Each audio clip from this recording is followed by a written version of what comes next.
మంచిర్యాల జిల్లా దండేపల్లి మండలంలోని గుడిరేవు గ్రామ పంచాయతీ గోదావరి నది తీరాన గల పద్మాలూర్పి కాకబోయి ఆలయంలో శుక్రవారం దండారి ఉత్సవాలతో దండారు దర్బార్కు అన్ని ఏర్పాట్లతో ఘనంగా నిర్వహించారు. దండారు దర్బార్కు ముఖ్య అతిథిగా తెలంగాణ రాష్ట్ర గిరిజన సహకార కార్పొరేషన్ చైర్మన్ పాల్గొన్నారు. దక్షిణ భారతదేశంలో ఆదివాసి గిరిజనుల ఏకైక పవిత్ర ఆరాధ్య దేవాలయం గుడిరేవు గోదావరి నది తీరాన జరిగే కార్యక్రమంకు ఉమ్మడి ఆదిలాబాద్ జిల్లాల నుండి మరియు ఆంధ్రప్రదేశ్, మహారాష్ట్ర, ఛత్తీస్గఢ్, జార్ఖండ్ రాష్ట్రాల ఆదివాసులు అధిక సంఖ్యలో దసరా తర్వాత పౌర్ణమి నుండి దీపావళి వరకు జరిగే కార్యక్రమంకు పాల్గొననున్నారు. గోదావరి నది తీరాన అమ్మవారికి కోళ్లు, మేకలు బలిచ్చి అక్కడే వంటలు చేసుకుని భక్తి భోజనాలు చేస్తారు. భక్తులు అమ్మవారికి పప్పుకారులు తయారు చేసి నైవేద్యంగా సమర్పిస్తారు. ముఖ్యంగా గుస్సాడిలో నృత్యాలు, డప్పులు, దరువులు, కోలాటాలు, నృత్యాలు ఎంతగానో ఆకట్టుకున్నాయి.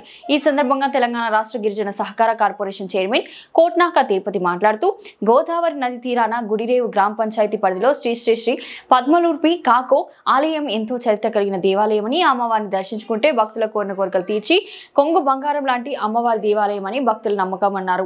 చరిత్ర కలిగిన దేవాలయం అభివృద్ధికి మంచిర్యాల శాసనసభ్యులు ప్రేమ్ సాగర్ రావు దృష్టికి తీసుకెళ్తామని, రాష్ట్ర ప్రభుత్వం ఆలయానికి ముఖ్యంగా మరుగుదొడ్లు, రోడ్లు, తాగునీరు వంచిన భక్తులకు, ముఖ్య అతిథులకు వసతి గృహాలపై ప్రభుత్వం దృష్టి సాధించాలన్నారు. వచ్చిన భక్తులకు అన్నదాన కార్యక్రమం నిర్వహించారు. ఈ కార్యక్రమంలో నూతన ఆలయ కమిటీ, జిల్లా, మండల నాయకులు పాల్గొన్నారు.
ఇక్కడికి రాకపోవడానికి కారణాలు ఏంటిదో కానీ మాకు తెలియదు. ఈరోజు ఒకటి ఏంటంటే మంచిర్యాల శాసనసభ్యులు గారు కొంచెం అనారోగ్యం కారణం వల్ల ఉన్నందుకు కానీ అన్నదాన కార్యక్రమం నిర్వహించారు. ప్రతి ఏటా నిర్వహిస్తారు. ఇది ఇక్కడ ఉన్న శాసనసభ్యులు మంచిర్యాల శాసనసభ్యులు గౌరవ పెద్దలు కిరాల ప్రేమసాగర్ రావు గారు ఆయనే ఇక్కడ ఈ దర్బార్కే కాకుండా ఆయన ఇంట్లో కూడా దర్బార్ మాదిరిగానే ఉంటుంది. ఎవరు పోయినా ఎవరు వచ్చినా కూడా అన్నదాన కార్యక్రమాలు చేపట్టడం జరుగుతుంది. దాంట్లో భాగంగానే ప్రతి సంవత్సరం కూడా ఇక్కడ ఈ ప్రాంతంలో అన్నదాన కార్యక్రమాలు వారి ట్రస్ట్ ద్వారా వారి ద్వారా ఎప్పటికీ జరుగుతుంటాయి. వారికి కూడా ఈ సందర్భంగా మేమందరం కూడా ఆదివాసుల తరఫున కానీ ఈ ఆలయ కమిటీ తరఫున కూడా ప్రత్యేక ధన్యవాదాలు తెలియజేస్తాం. ఇంత దీన్ని మొత్తం కూడా వీళ్ళు చేస్తుంటారు. ఈ జాతర నిర్వహణలు ఏదైతే కార్యక్రమాలు చేపడుతున్నామో ఈ కార్యక్రమాలన్నిటి కూడా ఈ పక్క రాష్ట్రాల నుంచి ఏదైతే మహారాష్ట్ర, ఛత్తీస్గఢ్, ఒరిస్సా ఈ రాష్ట్రాల నుంచి కూడా మధ్యప్రదేశ్ నుంచి కూడా పెద్ద ఎత్తున భక్తులు ఈ గత 5 సంవత్సరాల నుంచి చూస్తుంటే ప్రతి సంవత్సరం కూడా భక్తుల రద్దీ పెరుగుతున్నది. ఇక్కడ ఏదైతే కోరికలు కోరుకుంటారో మొక్కుకుంటారో ఆ కోరికలు నెరవేరుస్తాయని ఈ అమ్మవారి సాక్షిగా మేమందరం కూడా ప్రగాఢంగా నమ్ముతున్నాం.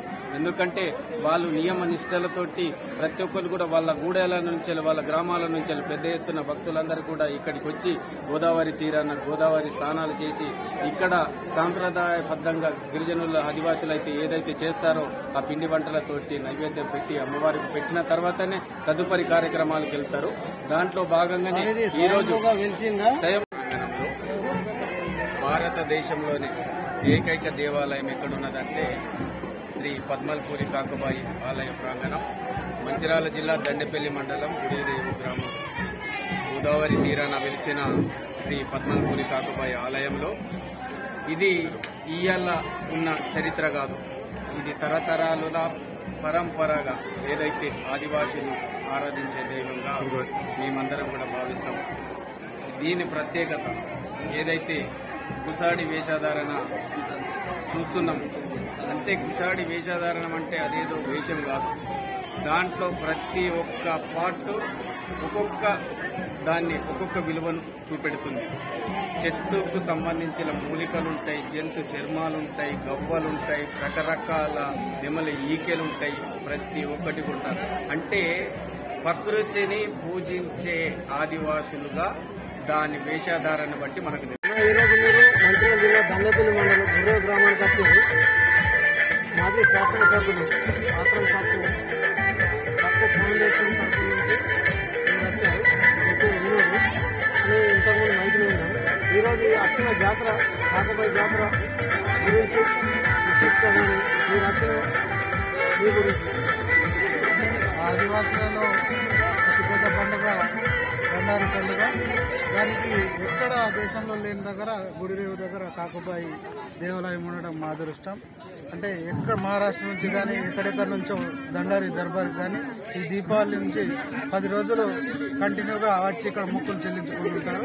ఇక్కడ మేము ఆత్రం సఖ్ యూత్ ఫోర్స్ ద్వారా వాలంటీర్స్ గా ఇక్కడికి కమిటీ వాళ్ళు అభ్యర్థన పిలుపు మేరకు భారతదేశంలోనే అతి పవిత్రమైనటువంటి దేవాలయం ఇది.